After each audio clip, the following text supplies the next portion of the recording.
Buenos días. Vamos a continuar hablando de la quinta dispensación o la dispensación de la ley en su segunda parte.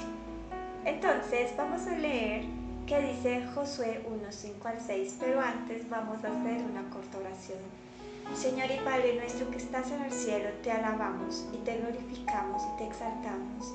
Te alabamos, Señor, porque tú eres grande y poderoso. Te exaltamos porque eres soberano e indiscutible. Y te rogamos que tu Espíritu Santo, Señor, sea iluminando nuestra mente para que podamos comprender tus escrituras. En el nombre de Jesús. Amén.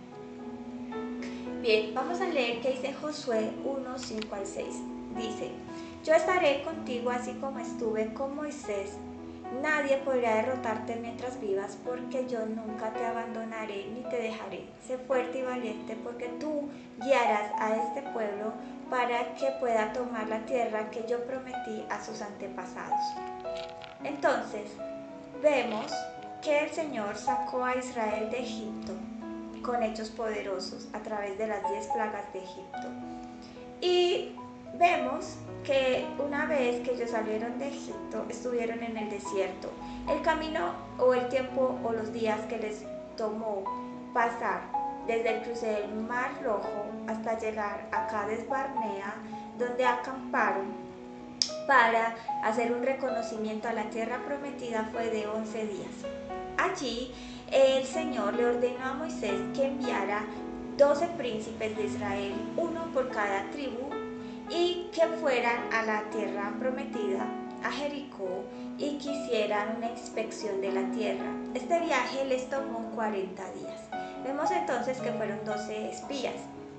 Y ellos regresaron, y al regresar dieron muy buenas noticias, que tal como el Señor les había dicho, había mucha tierra fértil, que los productos eran excelentes, inclusive trajeron racimos de uvas tan grandes que lo tenían que cargar entre varios hombres, que realmente era una tierra que fluía leche y miel. Israel se alegró mucho, pero 10 de los espías desanimaron a Israel diciéndole que los hombres de esta tierra eran muy grandes y que sus ciudades eran tan fortificadas que eran amuralladas, y ellos se veían muy pequeñitos al lado de ellos. Esto desanimó tanto a Israel que empezaron a quejarse y a hablar mal contra Dios, a hablar mal contra Moisés, a decir que por qué Dios les había sacado a morir al desierto. Esto provocó el enojo de Dios, y el viaje que habían tenido los espías de 40 días, Dios les dijo que ya no iban a hacer un viaje de 40 días, sino que se iban a pasar en el desierto 40 años, hasta que muriera toda aquella generación que había dudado del Señor. ¿Y quiénes pasarían? Aquellos que ellos consideraban más débiles, los niños, los más jóvenes. Así que toda la generación que tenía de 20 años hacia arriba iba a morir en el desierto. Ninguno de ellos pasaría, excepto 2 personas, Josué y Caleb, que de los 2 espías fueron los únicos que dijeron que podían pasar porque el Señor estaba con ellos. Entonces vemos que en la posesión de la tierra de Canaán, el pueblo de Israel tuvo 40 años en el desierto y pasaron cosas muy específicas. Hubo un cambio generacional en primer lugar. Se da entonces la muerte de Aarón. Leemos Números 20, 22 al 29, que dice: Entonces los israelitas se fueron de Cades y llegaron al monte Hor, cerca de la frontera con Edom. Allí, en el monte Hor, el Señor le dijo a Moisés y a Aarón: Aarón va a morir y se reunirá con sus antepasados, porque él no puede entrar a la tierra que yo le he dado a los israelitas, debido a que ustedes desobedecieron mis órdenes en Meribá. Así que Moisés, lleva tú a Aarón y a su hijo Eleazar a la cumbre del monte Hor, y allí le quitarás a Aarón sus vestiduras sacerdotales y se las pondrás a su hijo Eleazar. Luego Aarón morirá y se reunirá con sus antepasados. Moisés hizo lo que el Señor le había ordenado. Así que a la vista de toda la comunidad subieron al monte Hor. Allí Moisés le quitó a Aarón su ropa sacerdotal y se la puso a Eleazar, el hijo de Aarón. En ese lugar, en la cumbre del monte, murió Aarón, y entonces Moisés y Eleazar bajaron del monte. Toda la comunidad se enteró de que Aarón había muerto, y los israelitas hicieron duelo por Aarón durante 30 días. Eso está en Números 20, 22 al 29. También leemos que murió Moisés. En Deuteronomio 34, 1 al 8 dice: y subió Moisés desde la llanura de Moab al monte Nebo, a la cumbre del Pisga, que está frente a Jericó, y el Señor le mostró toda la tierra, Galaad hasta Dan, todo Neftalí, la tierra de Efraín y de Manasés, toda la tierra de Judá hasta el mar occidental, el Negev y la llanura del valle de Jericó, la ciudad de las palmeras, hasta Zoar. Entonces le dijo el Señor: esta es la tierra que juré dar a Abraham, a Isaac y a Jacob, diciendo: yo la daré a tu descendencia. Te he permitido verla con tus ojos, pero no pasarás a ella. Y allí murió Moisés, siervo del Señor, en la tierra de Moab, conforme a la palabra del Señor. Y él lo enterró en el valle, en la tierra de Moab, frente a Bet-peor. Pero nadie sabe hasta hoy el lugar de su sepultura. Aunque Moisés tenía 120 años cuando murió, no se habían apagado sus ojos, ni había perdido su vigor. Y los hijos de Israel lloraron a Moisés por 30 días en las llanuras de Moab. Así se cumplieron los días de llanto y duelo por Moisés. Deuteronomio 34, 1 al 8. Entonces vemos que Moisés y Aarón no pasaron a la tierra prometida, no tanto porque hayan dudado de que podían conquistar la tierra prometida como los demás hijos de Israel, sino porque Dios les dio unas órdenes específicas a Moisés y Aarón. Él les dijo en un suceso que se dio por falta de agua, ¿cierto? Los hijos de Israel se enfadaron y se enojaron como de costumbre. Y el Señor entonces le habló a Moisés y le dijo que fuera con su hermano Aarón y que le hablara a la roca para que de ella brotara agua delante de toda la congregación de Israel. Moisés obedeció al Señor y llevó a su hermano Aarón, y también llevó la vara porque Dios le ordenó que llevara la vara. Pero en el momento en que Moisés va a acatar la orden del Señor, pues él le dice a los hijos de Israel: ustedes que son tan rebeldes, ¿creen que podemos sacar agua de la roca?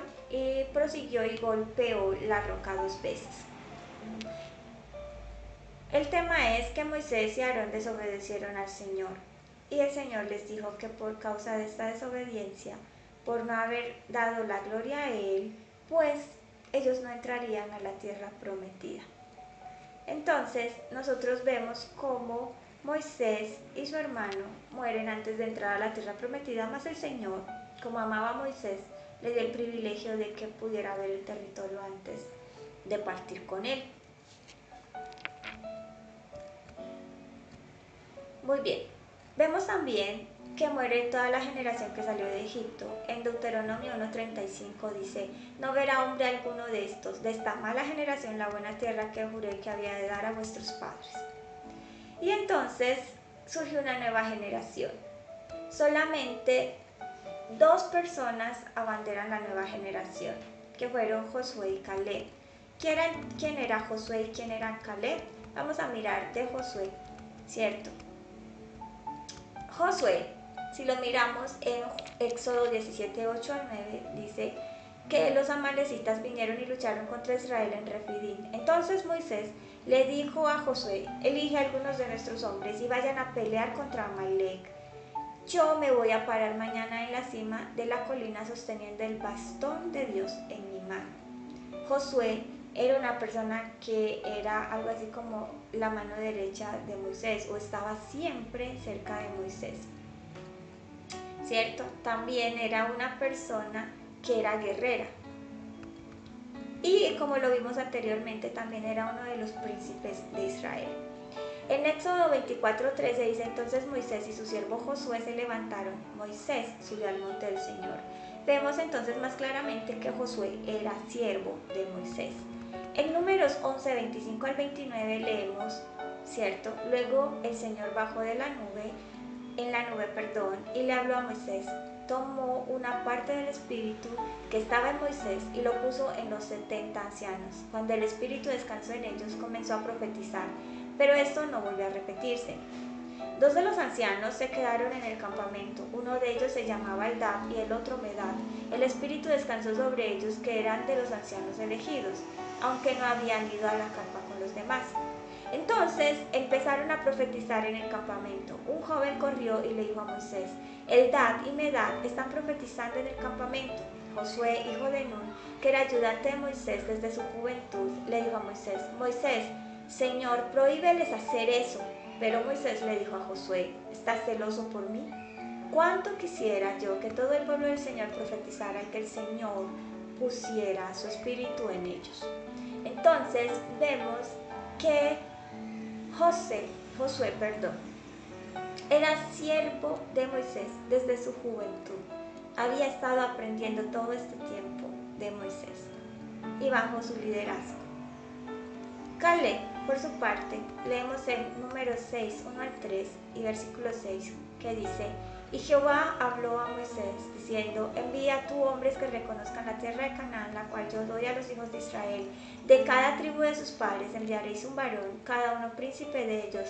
Y Moisés los envió desde el desierto de Parán, conforme a la palabra de Jehová, y todos aquellos varones eran príncipes de los hijos de Israel. De la tribu de Judá, Caleb, hijo de Jefone. Entonces vemos que Caleb, al igual que Josué, era uno de los príncipes de las tribus de Israel, más específicamente de Judá. Vemos en Números 6, 5 al 8 que Moisés y Aarón se tiraron al suelo, rostro en tierra, enfrente de toda la comunidad de los israelitas. Josué, hijo de Nun, y Caleb, hijo de Jefone, 2 de los que exploraron la tierra, rasgaron su ropa en señal de tristeza y le dijeron a toda la comunidad: la tierra que exploramos es una tierra muy buena. Si el Señor está satisfecho con nosotros, Él nos llevará a esta tierra y nos la dará. Es una tierra que rebosa de leche y miel. Entonces vemos que Caleb, es uno de los 12 espías, de los 12 príncipes que son enviados a tierra de Canaán. Vemos también que él fue de los que apoyó que el Señor podía darles la victoria a los israelitas pese a las circunstancias que se presentaran y a la fortaleza de los cananeos. En Deuteronomio 1:35 al 36 dice: No verá hombre alguno de esta mala generación, la buena tierra que juré que había de dar a vuestros padres, excepto Caleb, hijo de Jefone. Él la verá, y a él le daré la tierra que pisó y a sus hijos, porque ha seguido fielmente a Jehová. Caleb, junto con Josué, fue el único de la generación que vio todas las obras del Señor en Egipto, que pudo pasar a la tierra prometida. Y el Señor le prometió la tierra que estaba pisando, lo que corresponde entonces a Hebrón. Vamos a leer en Josué 14, 6 al 13. Y los hijos de Judá vinieron a Josué en Gilgal, y Caleb, hijo de Jefón, ceneseo, le dijo: Tú sabes lo que Jehová dijo a Moisés, varón de Dios, en Cades Barnea, tocante a mí y a ti. Yo era de edad de 40 años cuando Moisés, siervo de Jehová, me envió a Cades Barnea a reconocer la tierra, y yo le traje noticias como lo sentía en mi corazón. Y mis hermanos, los que habían subido conmigo, hicieron desfallecer el corazón del pueblo, pero yo cumplí siguiendo a Jehová mi Dios. Entonces Moisés juró diciendo: Ciertamente la tierra que oyó tu pie será para ti y para tus hijos en herencia perpetua, por cuanto cumpliste siguiendo a Jehová mi Dios. Ahora bien, Jehová me ha hecho vivir, como él dijo, estos 45 años, desde el tiempo que Jehová habló estas palabras a Moisés, cuando Israel andaba por el desierto.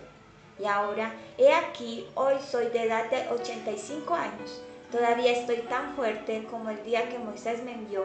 ¿Cuál era mi fuerza entonces? Tal es ahora mi fuerza para la guerra y para salir y para entrar. Dame pues ahora este monte del cual habló Jehová aquel día, porque tú oíste en aquel día que los anaseos están allí y que hay ciudades grandes y fortificadas. Quizá Jehová estará conmigo y los echaré como Jehová ha dicho. Josué entonces lo bendijo y dio a Caleb, hijo de Jefone, a Hebrón por heredad. Entonces vemos que Caleb, recibió Hebrón por heredad, como el Señor le había prometido. Vamos entonces a ver qué sucedió en el camino a la conquista de Canaán durante todo este proceso de la entrada de Israel a la tierra prometida que hemos entonces estado viendo, o la posesión de Canaán. Vamos a ver entonces como un recuento, ¿cierto?, del camino de la conquista de Canaán.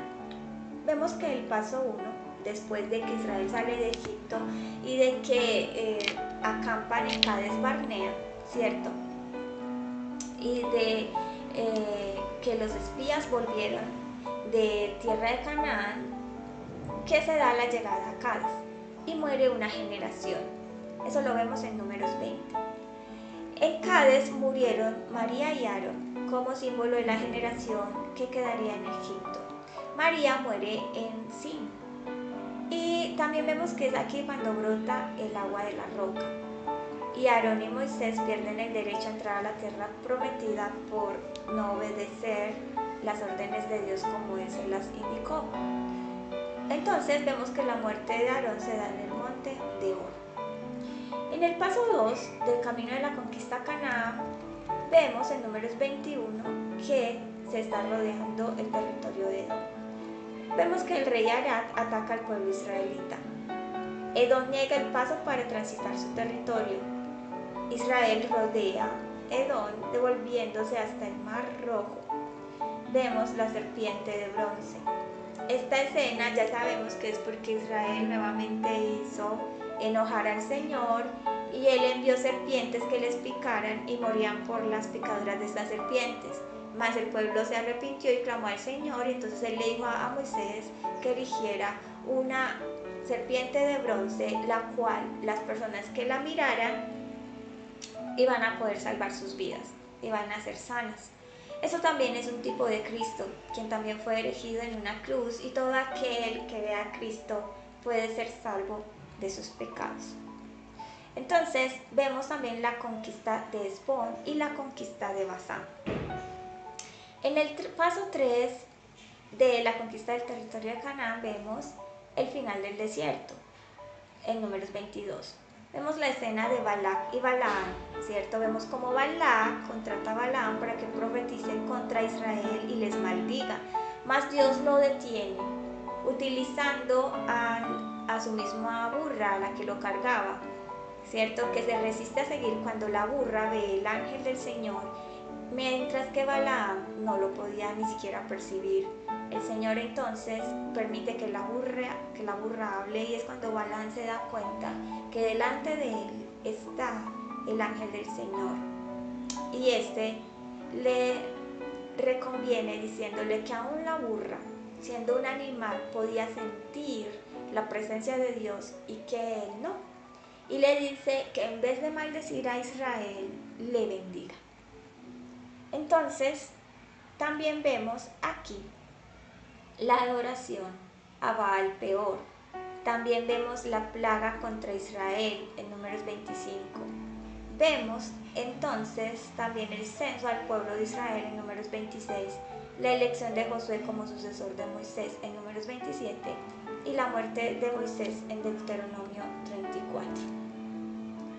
El paso 4 de esta sección de la conquista, del camino a la conquista a Canaán, vemos que hay batallas. Entonces está la conquista a Jericó en Josué 6, la derrota a Ai o Jai en Josué 7, la astucia de Gabaón, que es cuando vemos que los gabaonitas ven que los israelitas están conquistando territorio y ganando, ¿cierto? Y se hacen pasar por viajeros que llevan mucho tiempo, y bueno, engañan a los israelitas porque se disfrazan de gente que lleva mucho tiempo por el desierto y hacen un pacto con ellos. Es así que los israelitas desobedecen al Señor en la ordenanza que les dijo que no hicieran ningún pacto con ninguna de las tribus del territorio de Canaán. Y vemos como más adelante, como Dios lo sentencia posteriormente, los gabaonitas también son un azote para los israelitas. Vemos entonces también la conquista de Azor en Jueces capítulo 11, la de Gabaón en Jueces capítulo 10. Vemos entonces que después de esta conquista se da la repartición de la tierra. Se hace vigente el cumplimiento de la promesa a Caleb, que es el territorio de Judá, en Josué 14. las ciudades de los levitas, que ya sabemos que los levitas no tenían un territorio propio, pero sí tenían ciudades de refugio en los diferentes territorios de las demás tribus, como lo vemos en Josué 20. Vemos la bendición de Josué en Josué 22 al 23 y la muerte de Josué en Josué 24. Entonces, a partir de aquí, tras contar con un territorio conquistado en las batallas con Josué, pues Israel ya también tenía un marco de ley, ¿cierto? Y estaba completo. Y también vemos que se establecen las ciudades de refugio. Y ahora empezaba una nueva etapa como confederación de tribus. Bien, continuamos con la segunda parte de la quinta dispensación. Vemos entonces que se da inicio a la era de la teocracia. Israel toma posesión del territorio, sin embargo, pues enfrentaron muchos conflictos en este periodo. Vamos a hablar del primero, que fue que no hubo sucesor de Josué. Entonces no se formó a una persona que pudiera guiar a Israel una vez que Josué no estuviera, ¿cierto? Y aquí se corta el vínculo que se llevaba de liderazgo de Moisés a Josué. El segundo aspecto es que Israel tomó las colinas pero no tomó los valles, entonces no conquistó el territorio que le facilitaba los cruces de caminos. Israel también no contaba con un ejército militarmente dotado y su composición como tribu les hacía caer en cuenta de las bandas que buscaban dominarlas. Porque si el Señor le prometió este territorio a Israel, ¿cierto? Y que lo conquistaría, ¿cierto? Porque Israel no conquistó todo el territorio. Pues fácil, fue por desobediencia. Leemos que el ángel de Jehová subió de Gilgal a Boquín y dijo: yo os saqué de Egipto y os introduje en la tierra de la cual había jurado a vuestros padres, diciendo: no invalidaré jamás mi pacto con vosotros, con tal que vosotros no hagáis pacto con los moradores de esta tierra, cuyos altares habéis de derribar, mas vosotros no habéis atendido mi voz. ¿Por qué habéis hecho esto? Por tanto, yo también digo: no los echaré delante de vosotros, sino que serán azotes para vuestros costados, y sus dioses os serán tropezadero. Entonces vemos el por qué Israel, ¿cierto?, tuvo problemas de tribus que les querían conquistar durante la etapa que vivieron después de la conquista.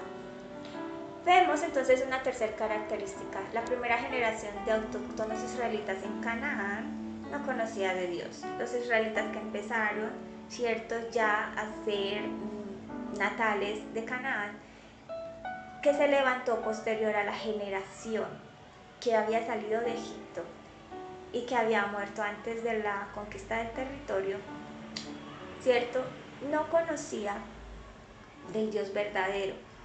Quizás la generación que sí pasó a Canaán no se dedicó a enseñarles, ¿cierto?, todo lo que tenía que ver con el verdadero Dios.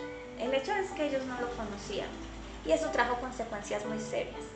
Dice en Jueces 2, 14 al 15: y se encendió contra Israel el furor de Jehová, el cual los entregó en manos de robadores que los despojaron y los vendió en manos de sus enemigos de alrededor, y no pudieron ya hacer frente a sus enemigos. Por donde quiera que salían, la mano de Jehová estaba contra ellos para mal, como Jehová había dicho y como Jehová se los había jurado. Estuvieron en gran aflicción. Entonces vamos a ver que en Jueces 2:16 dice: y Jehová levantó jueces que los librasen de mano de los que les despojaban. Entonces, en la era de la teocracia, el Señor fue levantando jueces, personas que dirigían a los israelitas por un periodo de tiempo.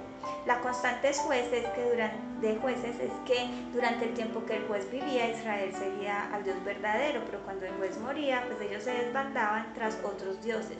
Entonces vemos constantemente la frase en los capítulos de Jueces: Israel pecó contra el Señor, ¿cierto? Vamos a ver las características de la era de la teocracia. En Jueces 2:16 vemos que los jueces eran nombrados por Dios. Dios era el que los escogía, Dios era el que los levantaba, ¿cierto? La segunda característica es que los jueces no necesariamente resolvían la problemática moral de Israel, ¿cierto? Dice en Jueces 2:17, pero tampoco oyeron a sus jueces, sino que fueron tras dioses ajenos, los cuales adoraron, se apartaron pronto del camino en que anduvieron sus padres, obedeciendo a los mandamientos de Jehová. Ellos no hicieron así. Y también vemos, como les había contado, que los jueces protagonizaban ciclos. Dice en Jueces 2:18-19, y cuando Jehová les levantaba jueces, Jehová estaba con el juez y los libraba de manos de los enemigos todo el tiempo de aquel juez, porque Jehová era movido a misericordia por sus gemidos a causa de los que los oprimían y afligían. Mas acontecía que al morir el juez, ellos volvían atrás y se corrompían más que sus padres, siguiendo a dioses ajenos para servirles e inclinándose delante de ellos, y no se apartaban de sus obras ni de su obstinado camino. Entonces vemos que siempre el Señor levantaba a un juez por un ciclo, les libraba de sus enemigos, pero al morir este juez, ellos caían en esclavitud por otra tribu, ¿cierto? Que los quería dominar. Ellos entonces clamaban al Señor. Después llegaba la respuesta de Dios. Entonces llegaba un juez al liderazgo, ¿cierto? Que el Señor levantaba. Y entonces a la muerte del juez, el pueblo volvía y retornaba a su situación de inmoralidad. Era el ciclo repetitivo de Israel durante la era de la teocracia. Entonces, esclavitud del pueblo, clamor a Dios, respuesta de Dios y retorno del pueblo a su condición de inmoralidad. Vemos entonces que los jueces que gobernaron a Israel fueron Otoniel, en Jueces 3, 7 al 11, Ahab, que por cierto era un juez zurdo, lo mencionan como una característica especial de él. Jueces 3, 12 al 30, Sangar, Jueces 3, 31, Débora y Barak, porque Débora fue la única juez mujer, ¿cierto? Y Barak era quien le apoyaba en el liderazgo. Jueces 4 al 5. Recordemos que Barak en la batalla que enfrentó le dijo a Débora que le acompañase. Y ella le dijo que podía ir solo porque el Señor le acompañaba, pero Barak le dijo que si ella no iba, él no iría. Ella entonces le dijo que ella iría con él porque Débora era profetisa, pero le dijo que debido a eso, pues él no se llevaría la gloria de la muerte de sus enemigos, sino que una mujer lo haría. Y así se dio. Bien, vemos entonces a Gedeón, Jueces 6 al 8, que es uno de los jueces que más conocemos, y que fue a quien el ángel del Señor se le apareció y le dijo varón esforzado y valiente. Características muy distantes de lo que realmente Gedeón era en el momento de la aparición del ángel. Vemos entonces a Tola, Jueces 10 del 1 al 2, vemos a Jair, Jueces 10 del 3 al 5, vemos a Jefté en Jueces 10 hasta el capítulo 11, y vemos que Jefté es el juez que imprudentemente le hace una promesa a Dios que si le da la victoria sacrificará a la primera persona que salga a recibirle después de la batalla, y vemos que Dios le da la victoria y desafortunadamente para él es su hija virgen la que le recibe después de la victoria, y es así que le sacrifica. Es uno de los pocos sacrificios humanos que vemos en la Biblia para Dios, pero no porque Dios lo pidió, sino porque Jefté imprudentemente lo hizo. Vemos a Ibzán en Jueces capítulo 12, versículo 8, a Elón en Jueces 12, 11, a Abdón en Jueces 12, 13 al 15, a Sansón en Jueces 13, capítulo 13 al 16, que vemos que también es uno de los jueces que más conocemos, más populares, por la historia de Sansón y Dalila, por su cabello largo, por su gran fuerza y por su vida tan imprudente, ¿cierto? Y vemos como Sansón al final de sus días reconoce que quién es el verdadero Dios, se arrepiente de sus malos actos, y se dice que Sansón con su muerte mató más filisteos que todos los que mató durante toda su vida. Vemos entonces a Elí en 1 de Samuel 1 al 4, ¿cierto?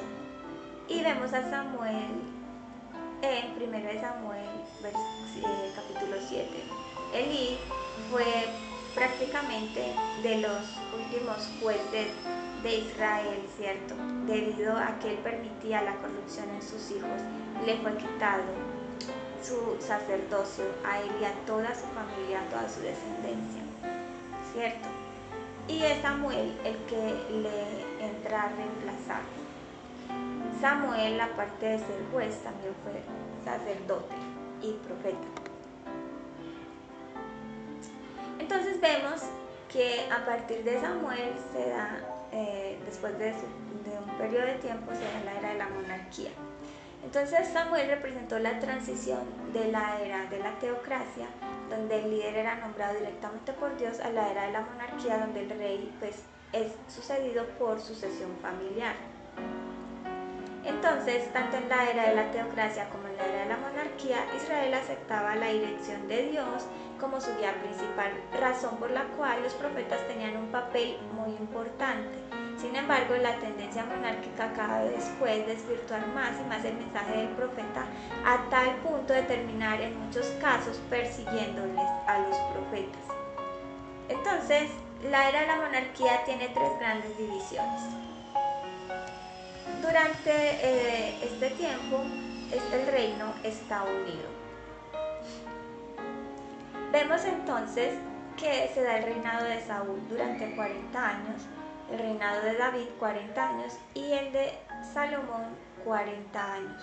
Vemos que los profetas que están durante el Reino Unido son Samuel y Natán.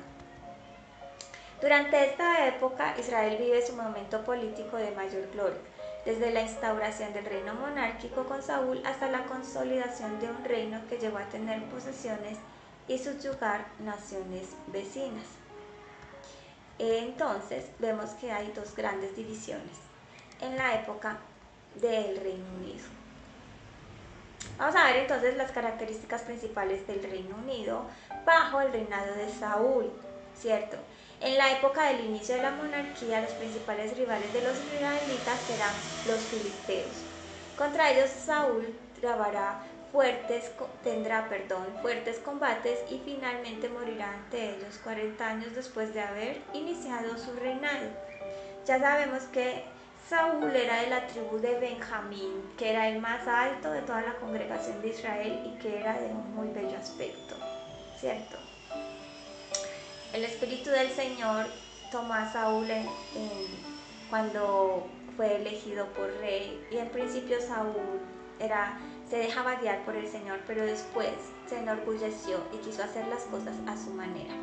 Él libró batallas con los amonitas, como vemos en 1 Samuel 11, contra los filisteos en 1 Samuel 13 y contra los amalecitas en 1 Samuel 15.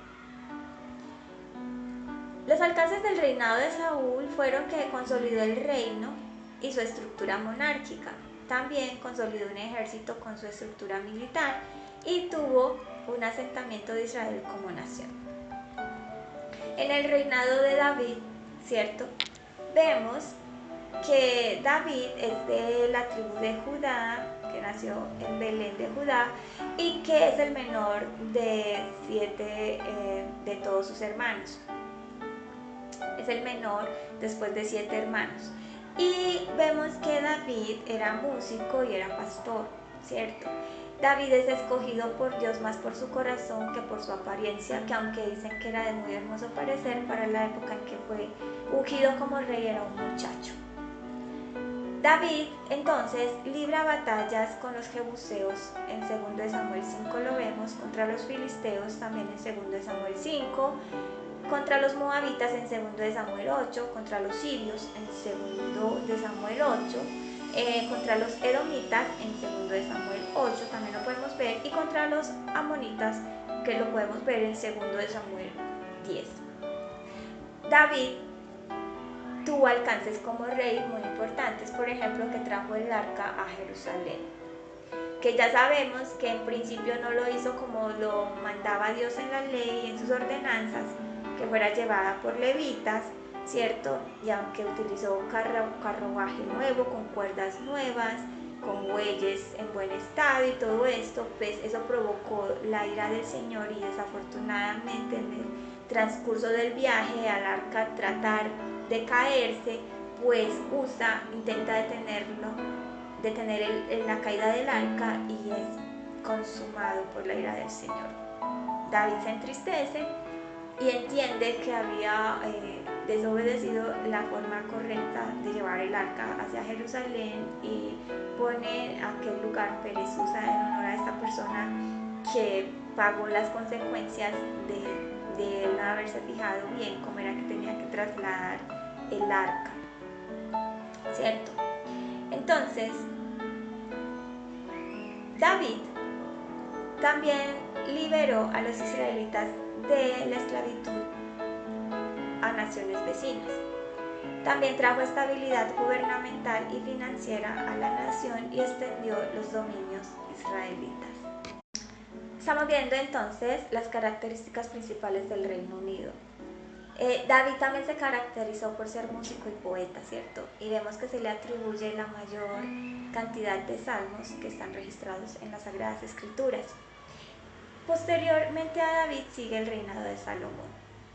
David escribe en el Salmo 8, 3 al 4, cuando veo tus cielos, obra de tus dedos, la luna y las estrellas que tú formaste, digo, ¿qué es el hombre para que tengas de él memoria y el hijo del hombre para que lo visites?